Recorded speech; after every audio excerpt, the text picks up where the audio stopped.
Welcome to the Purpose Focused Advisor, a podcast for financial planners, advisors, and RIAs looking to get the most out of yourself and your business. Join Rob Brown as he walks you through a journey that will allow you to take action in your business and your life so you can be the best that you can possibly be. Now here's your host, Rob.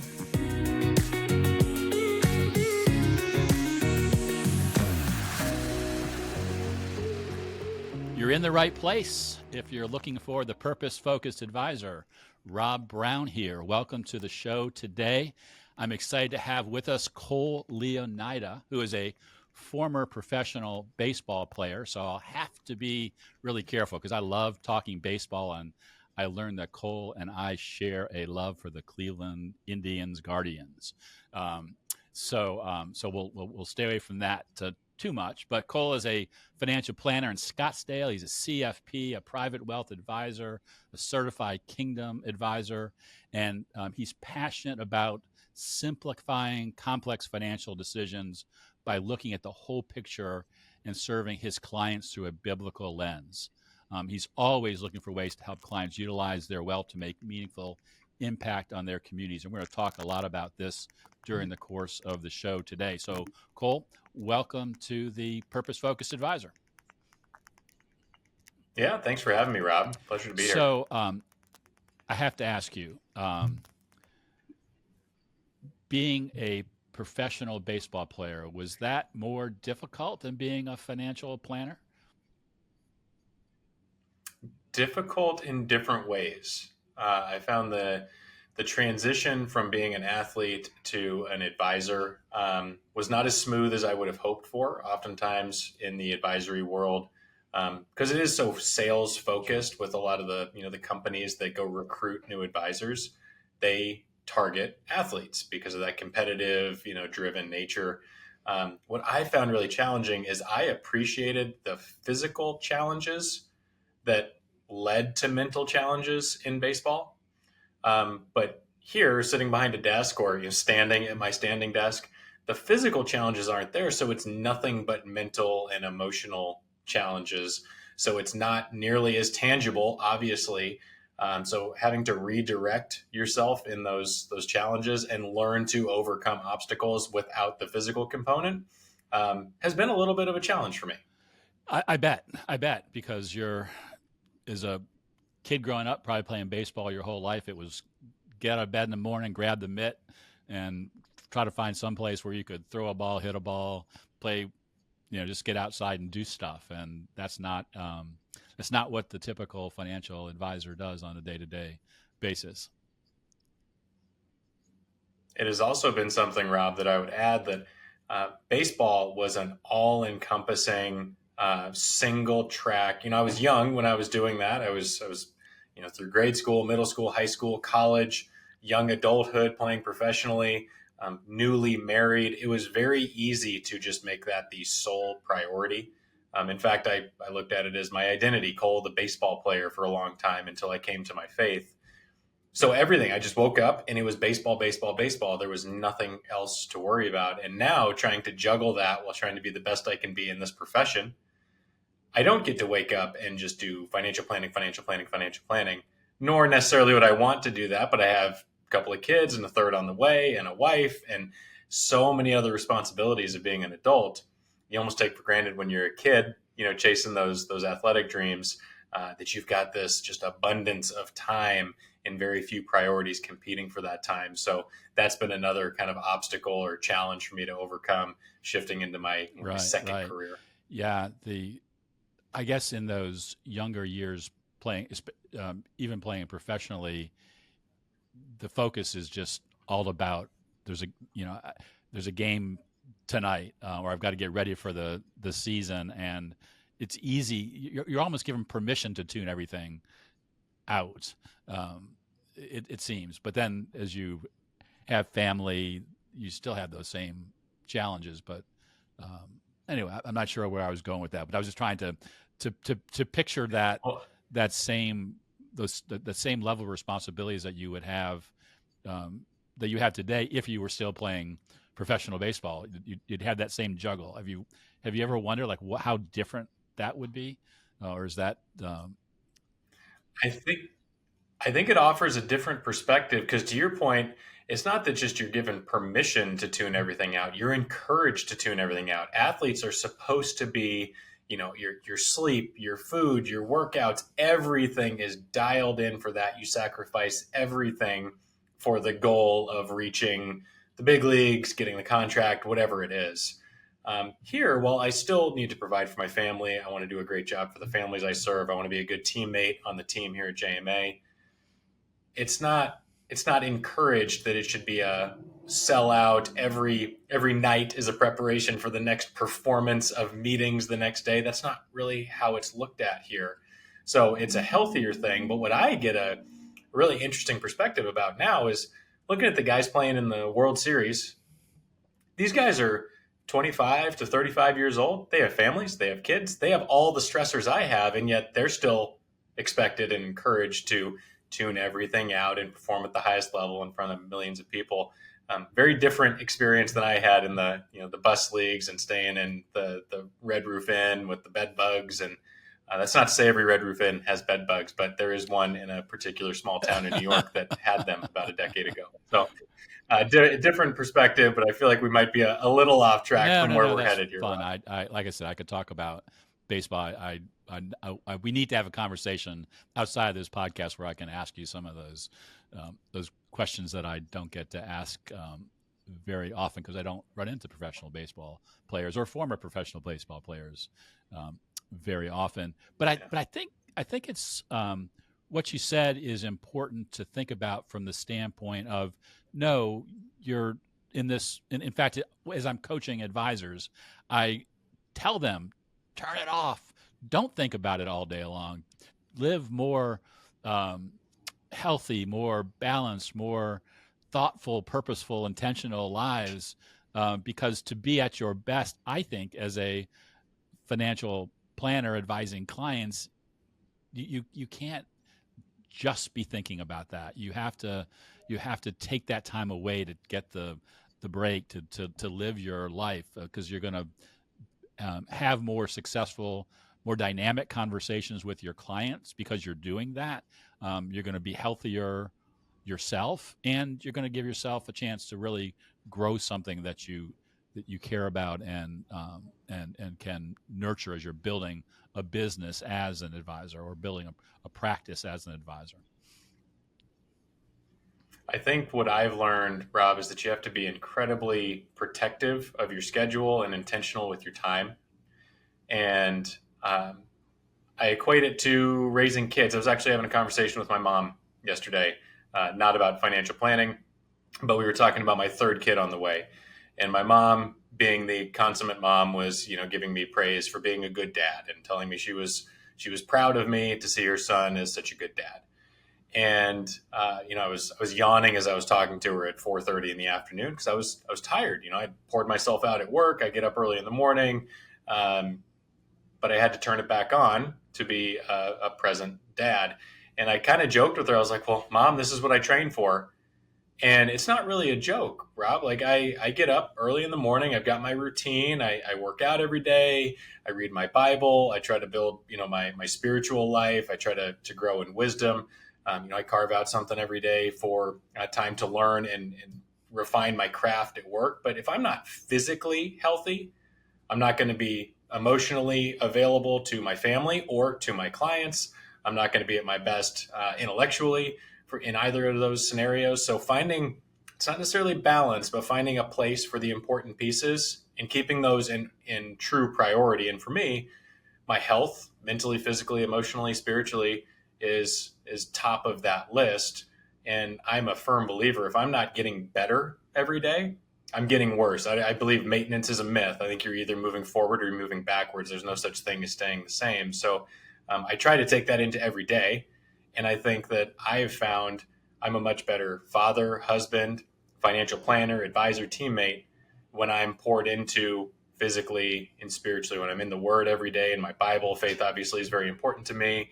If I'm working out, I'm exercising, I'm active. Everything else is sharper. Everything else is firing better. I'm more confident. I'm more competent. Everything falls into place when I'm checking the important boxes. I love first. that. It's a common conversation that I have with advisors is figuring out what really is your most important work, so that you can focus on it and do it well.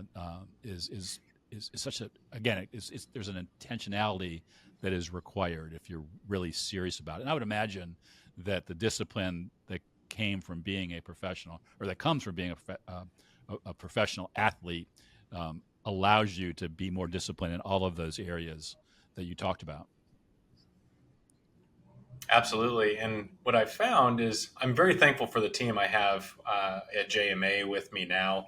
But it makes us different as athletes, not better or worse, just different.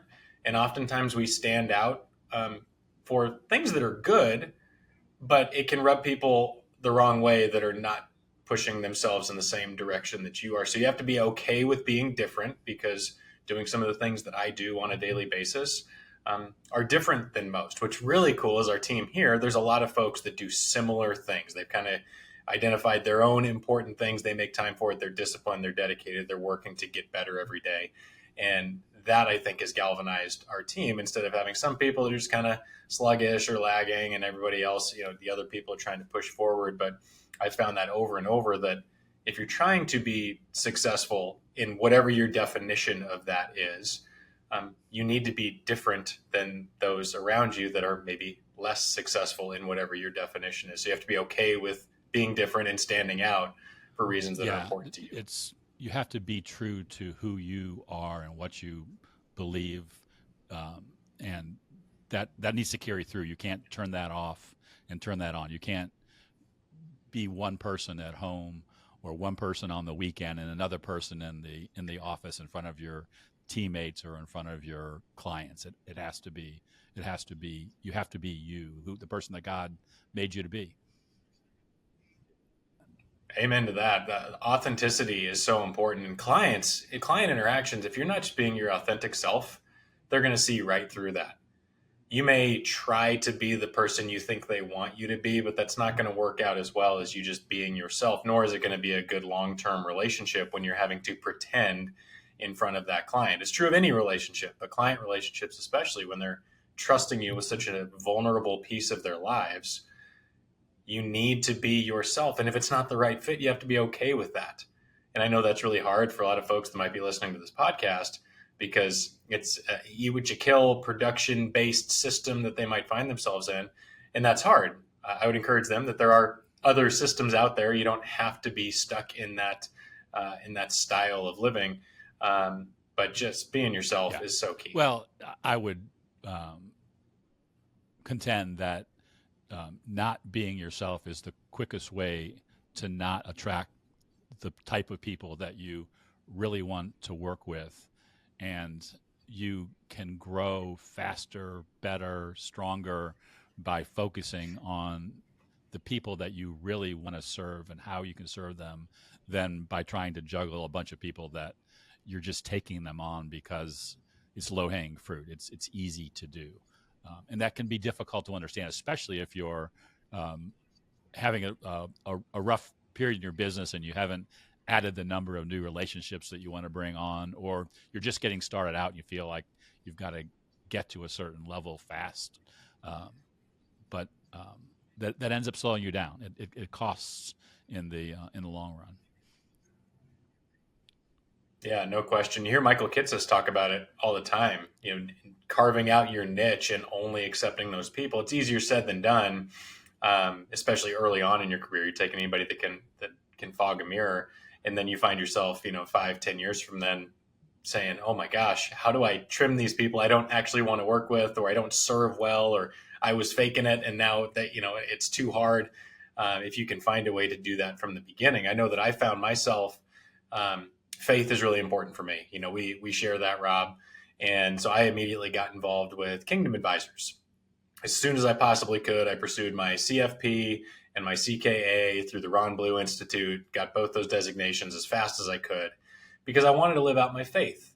And I wanted to advise people in a way that aligned with that. Well, who do I have to attract in terms of clients? I have to attract like-minded, believing clients. that means I'm going to likely alienate some highly qualified, highly profitable clients that maybe don't share my worldview. And I have to be okay with that.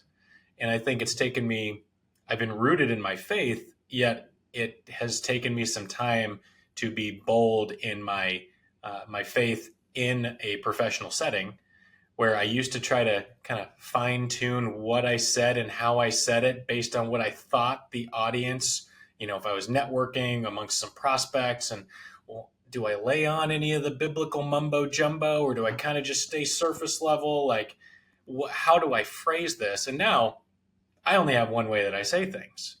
And if that means I alienate some jumbo client, then I alienate the jumbo client. I don't want to work with that person. And I'm in a position where it's okay to do that. Our team says it's okay to do that.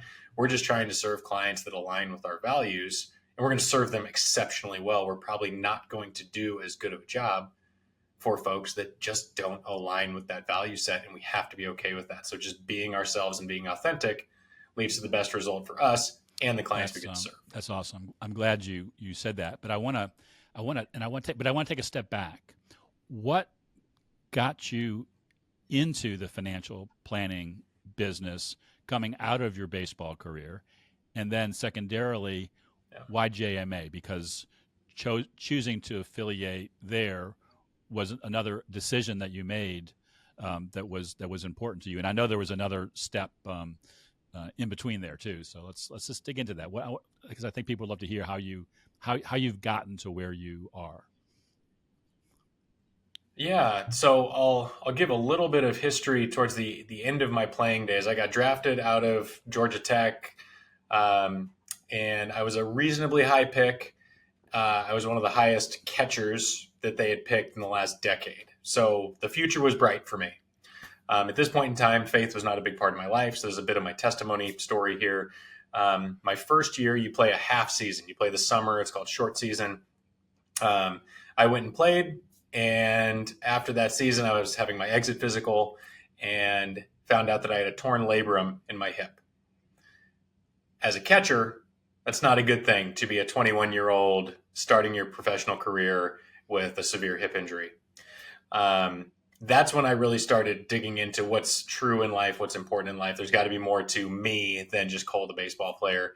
And that's when faith became a really big part of my life. I'll spare you all the details on that, but that's when I really started pursuing a walk with God. And 6 years later, as I'm exiting baseball, I'm seeing that door close. I have no idea what the next door is, or if there's got to be a next door. I assumed there was a next door. I had no idea what it was. My dad had been a financial planner for 40 years at that point. And I thought, in my kind of naive, young, immature view of this profession, I just thought my dad babysat rich people. And in some instances, that might be true. But I also saw him go through the great financial crisis and the stress that added to him and then trickled into our family. But I also got to see the flexibility, the financial stability, the fact that he could go coach my baseball teams and, travel to tournaments. We got to take vacations and a lot of things that I realized were not normal for everybody. So there was some good and some bad, but as I was getting out of baseball and I was trying to figure out what was next, a former teammate of mine, I said, hey man, I think this financial planning thing would be good for you. I think you'd be really good at it. It's part ministry. You're there for people, you're consulting them. You're there in their times of transition and emotional highs and lows. But it's also partially coaching. And those were the two areas that I was looking at. I thought about going into ministry and I thought about going into coaching. And what this ended up being was both of those things, just with a different subject matter. And I was just smart enough to figure out the numbers and the strategies and things like that. So I decided to give it a chance. And so I started with a large nationwide firm that was faith-based, but very insurance-oriented. I found out pretty quickly that wasn't where I wanted to be. In the sales, insurance, incentivized role. So about a year in, I decided I got to get out. You don't know what you don't know starting out. I wanted to go independent. I wanted to go at least fee-based, if not fee only. And I wanted to just go advise people. I wanted to coach and minister to people through the financial lens. And so I interviewed with a few firms in Colorado. ended up landing with my dad and my brother. They worked together. I never thought in a million years I would do that. Mixing family with work can be an interesting concoction. And I was there for a little over 3 years, and I learned a ton. They're excellent at what they do. Capital Financial Group in Greenwood Village, Colorado. Dennis and Alex Leonida. They do an awesome job for folks in that area. But working with family created some of those unforeseen challenges that you don't want behind the scenes. And so I started looking for somewhere else to go. And at that point, I was really solid in what I wanted to do, living out my values, really leaning into the Kingdom Advisors way of giving advice. At that point, I had my CFP, my CKA, and John Moore Associates popped on the radar as I was working with a recruiter. And I had no intention of moving from Colorado down to Arizona. Going from that climate to this climate is a questionable choice, especially in the middle of the summer when I accepted my job down here. But the big thing that attracted me to JMA, there were a couple of things. One, the way our compensation structure is. We're all salary based, and then we're all bonused quarterly on gross firm revenue. So there's really no sales incentives, quotas, targets. If we rise in value, everybody gets a raise. If not, we're all on equal footing, and it's wonderful. We function as a team, so everybody's a client of the firm. I'm not competing with the next guy or trying to hoard this or sell that. Fee only, team-based, compensation is totally how it should be. And we're just overtly faith forward. And we live out, we walk our talk, and we help clients give away assets, whether it be to family or nonprofits. And since 2012, we've helped clients give out of their accounts here. We are just shy. By the end of the year, we will eclipse the $50 million mark over the last 12 years. So that's our number one metric that we track. It's not net new assets or clients or retention rate. It is how much did you help give away this year? And when you're looking at millions of dollars walked out the door and that's what's celebrated, it's amazing. And God's economy is different than ours, where we walk millions of dollars out the door every year and we're always positive net new assets. God's funny like that. That's great. I was just having a conversation with a couple of different advisors looking at their net new assets for the year, just doing some year-end goal checking and stats checking. And I'm thinking we didn't, in neither case, when we talked about assets leaving, did we have a column that said these are the assets that our clients gave away. And not only did they give it away, we encouraged them to give it away so that our net new asset number would have to be lower. So that's a special thing. I applaud you and your team there at JMA for thinking that way. So I'm curious. You talked before about the fact that you only tell your story one way. You don't hide who you are. You don't hide your faith, which certainly attracts like-minded people. Do you work with non-Christians? Yes, so absolutely. So okay, the example that I was going to say the reason I asked that please. question, because I don't want to make that it wasn't trying to create controversy, but the point that I wanted to make with that is when you live out your life the way that being the true, authentic person that you are, that attracts people whether they believe everything you believe or not. And so, So that was kind of the second half to that question.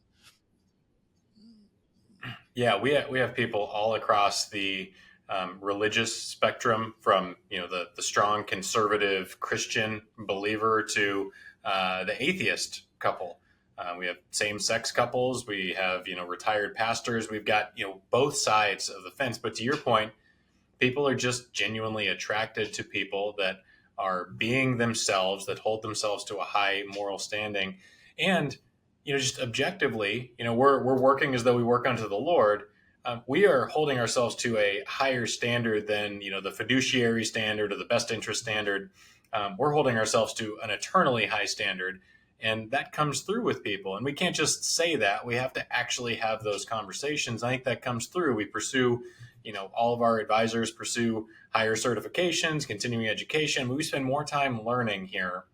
Most advisors, that's not a revenue generator. So it's like, oh gosh, I got to get my CE, I got to get that done. And I look down at my CFP CE, I've tripled it each of the last 3 years. Like I watch so many webinars, I go to so many I'm constantly learning. Just pursued a new designation. And it comes through with clients when you're able to talk about things that they've never heard of. They wouldn't have known. When you're bringing up ideas with attorneys that attorneys aren't thinking of, you're offering tax projections to the tax people. And this is not saying that they're not good at their jobs, but we just spend more time. We're blessed with more time because of the way we're compensated. They're not afraid to pick up the phone and start the clock. We just get the blessing of a deeper relationship. So if we don't have to know all the ins and outs, but if we have kind of, hey, I got an idea I should share with your tax advisor. The tax advisor is not going to do the digging on that. They're just trying to churn through the returns it's a huge value add, and people are attracted to people that are confident, competent, or just being themselves. Absolutely. So I love that. And what's underneath that is the fact that you have a voice, a language that you use to describe how you help somebody who comes with you looking for help as a potential client, and you can show them what that path looks like by talking about this process that is based in who you are, the strategies or the pathway that you walk a client through, and where they end up at the end. We have a process, or I have a process that I use in my coaching practice that I call a signature solution, because I really want to encourage my clients to carefully map out what their client's journey will look like using their language, not the language that they get from being, a CFP, where you can just talk about it. All sounds the same. And it sounds like that is something that you're doing, and your team at JMA is doing. You're telling your financial planning story to a potential client with your own voice. That's a voice that comes from both what you believe, but also by what you're learning and growing as you're gaining greater wisdom inside of the industry. Yeah, and we share with every prospective client our mission, which is to walk alongside the families we serve, helping them become wise and generous stewards. That nothing in there necessarily says that you have to be a Christian, but you can kind of hear the language that's familiar to believers. So we lead with that. We share our principles that have the little Bible verses next to them. We don't trim those off for the people that aren't believers. We just are, unashamedly who we are. But you can't argue with the principles that we abide by. Spend less than you make, be prudent about debt, build liquidity, set long-term goals, act like a manager, not an owner, which is the idea of stewardship, and then give generously. And then that generosity piece is so big here, where, again, doesn't matter worldview, generosity objectively is good for human beings. Giving money to somebody else has benefits beyond just the financial benefit for that person. It has health, mental, emotional, physical, spiritual benefits. And it's amazing. JMA is a great example of it can end up, you don't give because it comes back to you. It's not a karma interaction or transaction, but God's economy works differently. And people can see that, where we can model out giving. And, oh, yes, that does reduce your net worth. But more often than not, we see that it doesn't actually negatively impact you. You still look at the account statement the next year, and yes, we've had some nice markets, but even in the down years, people were still abundantly generous. In 2020, when things were down before they recovered, 2022, people were still incredibly generous, because the joy that comes from that, making an impact, giving out of their abundance. We were joking, before we started recording, that sacrificial giving above and beyond just your basic giving to go meet the needs of others is huge. And getting to walk all these folks down this journey of generosity, where people can come in and yeah, they're in accumulation mode. They might be living kind of tight-fisted. They're gathering and growing and building bigger barns. And then to start seeing their eyes open to the joy that can come from impacting the world around them, whatever those causes are. They don't have to give to a church, whatever that cause is. It could be their kids. Their kids could be their charity, whatever. They can give and impact someone outside of their own home. That is amazing for people. And to see folks that come in that have never given a dime, or maybe they think they're generous and they give, $500 a year. They do that one toy drive in December and that's what they give. And then you're talking about 7-figure gifts with some of these people, 6-7-figure gifts. It is amazing. And people that are listening to this are probably going, that sounds ridiculous. I don't have any clients that would give 6 or 7 figures. Yes, you do. You would be shocked if you just ask the question, plant the seed, and then water it over and over and over again. People want to be generous. They want to help, but they need permission and proof that they can. Yeah, I love that. I was just thinking about a conversation that I had with someone who sold his business for a lot more than he ever thought the business would be worth. And he is just now learning how to give that away or give some of that away. And he's always been a faithful person, a big donor to his church and other causes. But that was more of a byproduct of having a good year in his business than it was an intentional process. And now he's faced with having sold his business, having more time on his hands, and he's got to learn how to be generous. And that happens a lot with advisors who are who are retiring, but to clients of advisors who the advisor says, yeah, we'll help you with your charitable planning when the time is right, but it's just a check mark on a financial planning score sheet. It isn't an intentional process for educating them on the power of generosity in a financial plan, the same way they would talk about retirement income strategies. They're I don't want to say they're equally important. I don't want to put value on them, although I guess maybe generosity, you could make the case that it's more important. But it shouldn't be an afterthought. If you're looking for ways as an advisor to add value to your business, your client relationships, and you aren't versed in generosity and giving and getting strategies, and not just for tax purposes, but for the reasons that you mentioned, that might be a great way to add to what you offer to your clients. Yeah, without a doubt. And I think too often in talking to other advisors, of course, we get in the generosity conversation a lot. We'll present on generosity strategies. Other advisors will oftentimes only do it when the tax picture needs it. Right. It's more of a tax planning tool as opposed to a true financial planning, charitable planning. National Christian Foundation is somebody we work with a lot. They do a lot of our donor advised funds. And the statistic is giving goes up by 30% for folks that just have a giving plan, where it's not just I give here and there when there's something, a need at church, or I get that mailer. When they say, I am going to sit down and as a budget or a planning item, I plan to give X amount. Giving goes up on average by 30%. So people need the plan. They need the strategy if they're going to actually make some kind of meaningful impact. And it shouldn't be a tax planning piece. It should be a giving planning piece that has tax benefits. Now, sometimes I've gotten those calls too, as much as we try to coach clients. Call us before you sign the letter to sell. We can do so much more before you sell the business. But we get those calls too. Hey, I sold $20 million. Isn't that awesome? Like, it's signed, sealed, delivered, it's done. Yeah, it is.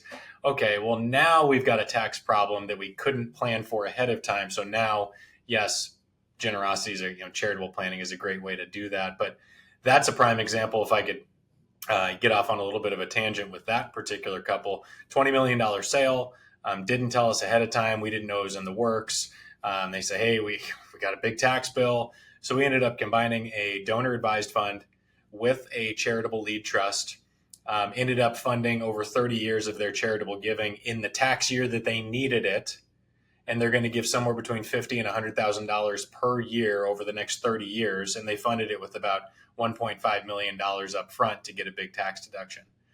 That was super exciting. It was fun planning. We got to work with some great attorneys, but we could have done so much more ahead of time had they known that they could do it beforehand, Right. before the sale. And so we fixed the tax problem as best we could. And they were generous, but it wasn't like a huge piece for them. Well, now you fast forward a couple of years and they're now adding to their donor advised fund. They're not satisfied with the 50-ish that they were planning to give. Now, hey, can I give another 100,000 of stock? Yeah, absolutely you can. Hey, the Children's Hospital wants us to do this. Can we do that? Absolutely. So now you're seeing the generosity grow and multiply, and it started as a tax problem and now it's a charitable piece. So I would encourage everybody to lead with the generosity, although it doesn't always hit with people. But if there's that opportunity that's a tax issue, it can lead to a remarkable generosity down the road. It's all a journey. Just keep watering the seed. I think that's really important to say, because the truth is, even for those who do comprehensive financial planning, you don't do it all at once. Usually that client comes to you and they have one or two things that they really want to work on right now. But if you educate them on those other things that you could be helping them with, because you're doing their retirement plan and you could help them with their estate, you're doing their retirement plan and you could help them with their generosity, their giving planning. You can tee that up, and they're constantly reminded that, hey, sooner or later we've got to address this, and it might be a decision not to do anything with it at all. That's okay, but at least they've made a decision as opposed to leaving it to chance, and they didn't do something because they didn't know that they could. Yeah, that's the big thing. And what I found in smaller instances, where it's not $20 million that comes in, is folks that have slowly accumulated wealth and they've got, $3, $4, $5, $10 million, doing their plan, whatever software you're using, doing the plan. If you hear even an inkling of, I thought about the Cancer Society, or my church is doing this thing, or I'd like to give to my grandkid, put that in there. If you're using goals-based planning, put a goal in there, just so it's always there. When you pull up the plan, you review it. Hey, have you thought any more about this? And then you might get permission at some point to say, hey, I ran a scenario. I'm hearing your heart, and you could support that this year. Just to give you an idea, I ran it. You give away $100,000 this year, and your plan's still at 99%. Would that surprise you? And they go, wait, really? Well, yeah, actually, I took the liberty of running it at $500,000 this year, before the end of the year, and your plan's still at 99%. People are shocked. They're like, no way. Like, they don't feel that rich. The millionaire next door that's just slowly accumulated, they don't feel like they have the capacity to do that. So planting the seed, watering it, and then eventually giving them permission to do something they never thought they could do. So they've never thought about doing it. I can't tell you how many stories we have internally about that exact scenario happening. And then before you know it, it's a 6 or 7 figure gift on someone who was never that $20 million business owner. They just, faithfully put into their 401k and save some money. And then they end up giving a couple $100,000 away in one drop. That's amazing to see. And the joy on clients' faces when they can do it without fear of not having enough is incredible. Like, is there a better way to make an impact on somebody? Like, that's why I get excited to come to work. That's why I'm at JMA. And that's why I believe in what we're doing. That's awesome. I've learned so much from listening to you talk about this. It's not that I didn't already understand the general concept of what you're talking about. And frankly, I find that advisors as a whole tend to be very giving people because of that, going back to what you're talking about before, that kind of coaching and and ministry that kind of comes together if you're doing financial planning. So that happens. But the way that you've elevated it and made it such a central part of your a KPI for JMA is how much money you give away. Just creating that focus is just a perfect example of putting more purpose into your business, which is the reason for this whole podcast, is getting advisors to think, what is the purpose behind what you're doing? How can you be more intentional about it? When does it stop just becoming something on your financial planning checklist and become something that you decide, hey, I'm going to give it as much energy as I give to helping my clients develop their retirement income strategies, or whatever the big things are that they're spending most of their time on when they're doing their financial planning. Yeah, and to your point, it just comes back to the purpose behind what you're doing and just being your authentic self. And whether that's a faith focus or something altogether different, just being who you are. Maybe it's a focus on generosity, maybe it's not, but just being who you are and letting people know that up front will attract the people that you want to work with. So and we're getting ready to land the plane. We're towards the end of the episode, but in the preparation for the show, one of the questions that you answered about what your goals are, one of your big goals is to help more advisors learn about generosity and in giving. Why is that so important to you? Because that goes beyond the way that you're helping your clients or the clients of JMA. That's I assume that's advisors outside of the world that the office that you come into every day. Yeah, I think it's an easy assumption to make that everybody with certain letters behind their name or a certain number of years of experience know all the same things and strategies that we do. But this is such a focal point for our team, and we see the benefit to our clients, to the communities, and then also just it's been an internal growth engine for us. It keeps people excited and galvanized internally, that I don't think advisors give it a fair enough shake early on, especially because you get trained into certain ways of what KPIs are truly important, what should land on your list of metrics to track. Dollars going out the door in terms of generosity is not normally one that's high on that list, if it even makes it on the list at all.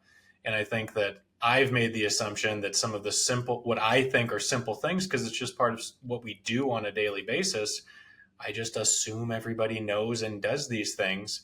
And it's unfortunate because, to your point, there are so many advisors that have great hearts, that are very generous, that just want to objectively serve their clients well, and yet they're missing a piece that is just undertrained, undertaught, and underutilized in our industry, and therefore it's an area of ignorance. It's just a miss, completely unintentionally, where clients are not getting served as well as they could be, and therefore relationships are not as strong as they could be. So the opportunity to come on a podcast like this, where a purpose-driven advisor, I could have talked about myself and my baseball background a heck of a lot more. I could have talked about some of the other things I'm passionate about, but I think this is a great platform to just maybe spark a little curiosity around the generosity movement that is out there. There's so many technical tools, but just, hey, get everybody a donor advised fund. It's so simple, so easy, so low cost, and just start having that conversation. Mix in the questions early on and just see what happens. The depth of relationship grows dramatically if you just lean into serving people with their passions and what they truly care about, and then you'll see your business just think flourish. about how much fun it is for you and the client to have your regular meetings, because one of the things that's going to come up during those conversations is that giving, which makes them happy. So there's something fun to talk about. So often I'll speak with an advisor who talks about the difficulty that they're having in some of their client meetings because they've become so routine. It's like going to the dentist. and they don't know how to bring things up conversationally that are of benefit to the planning process, but also joyful and fun to talk about. That's going to want the client to come back and say, "Gosh, well, if it's still at 99% at 500,000, what if it's a million?" Because they're starting to dream with you and think with you about that potential. So it's got to make um, the client, even just the simple client meeting, has to be um, different when you're able to have that conversation. No doubt, and it's more planning focused. It's less on the investments and talking about markets. Generosity has a piece in all the more advanced stuff, the tax planning, the estate planning. Just as soon as we get done here, I'm jumping into a client meeting and I get to celebrate with her. I've got her statement for a donor advised fund. The last 2 years, she's given away $480,000. She came in without, she was not generous. She had no giving that she was doing regularly before she met with us, and now she's given away $500,000 in 2 years. I just got off of a meeting where with an attorney, and we're talking about ideas on how to deal with this. And we have a saying internally here for heirs: love them equally, but treat them uniquely. And one of the kids has a substance abuse issue, and so we're talking about strategies. Well, we threw out the idea of a testamentary CRT to stretch an IRA and kind of protect the child from themselves. It's a charitable tool that is not often looked at as an option because it's kind of out of the norm. But because we've been on this generosity journey with this client, she was like, "Oh, I love that idea because I wanted to get to charity eventually, but I need to help my kid." And so it wasn't on the attorney's radar. It was our job, because we know the heart of the client, to bring up that concept. So there's so much value to add in the depth of conversation and the planning. It's exciting, and I hope other people So will get I excited don't about want it to too. put you on the spot, but if you were to come up with one question that an advisor could add to a client meeting to get the generosity conversation going, what would it be? Beyond the "have you thought about giving money away to charity during your lifetime," which is kind of the way it probably comes out Yeah. more often than not. Two. I'm gonna cheat, and I'm gonna give you two. One is, what's your giving strategy? No one's ever heard that question because they've never heard of a giving strategy. So most people say, "I don't have one." Or they might say, "Oh, I give $1,000 to my church, or I give 10%, or whatever it is." Um, but the idea that there's such a thing as a giving strategy, that's a seed planted that you can water, and you can use that term over and over again. And then just simply asking with earnest curiosity, what are you passionate about? What's important to you? And just sit and wait. There's going to be something: veterans, homeless, human trafficking, my church, my kids, whatever. Okay, well, then there's a springboard for a conversation on, "Hey, I heard about this nonprofit that does that." Or you start thinking about ways to benefit the kids, or thinking about the charitable remainder trust or the lead trust, or you can start figuring out the technical strategies to encapsulate what they are trying to do. But just sitting and getting to know them, like, isn't that what we're trying to do anyways? A lot of advisors might have on their list, hobbies and interests in their CRM, and oh, they really like dogs, and they volunteer. They might know some of these things. Well, then you can be on the lookout for nonprofit events. You might be able to do an event at the nonprofit to actually help get them going. It's amazing. So asking them, what's your giving strategy, and what are you passionate about? Those are all you're going to need, and then you can just water those Yeah, over and that's over and over awesome. again. Because I love to leave our audience with an action item. So if you've been listening to this podcast and you say, "Gosh, I need to help my clients be more generous. I want to be part of that process." Take those two questions to your next meeting, to your next client meeting. Start planting those little seeds, and maybe you will not only create greater giving opportunities, you'll have more fun working with the clients that you already enjoy serving, and they're going to be even more grateful that they work with you. Cole, this has been an awesome conversation. Um, to the, I guess, last question, what's the best way for somebody to get to know you if they're interested in connecting? Yeah, I'm fairly active on LinkedIn, so they can find me on there. Just Cole Leonida, Leonida. You can find me on the John Moore website. Feel free to shoot me an email. All that information is listed on the website. But Okay, LinkedIn is awesome. a great way We'll to be sure to connect. put that into the show notes. To our audience, thanks for listening. We went a little long today, but I think you can tell I was very excited by this conversation. We'll see you next week. And remember, we're rooting for your success. Take care.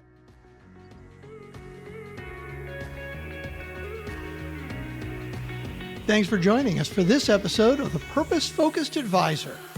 If you want to learn more, head over to our website, truestfancoaching.com. There you'll learn all about becoming a purpose-focused advisor.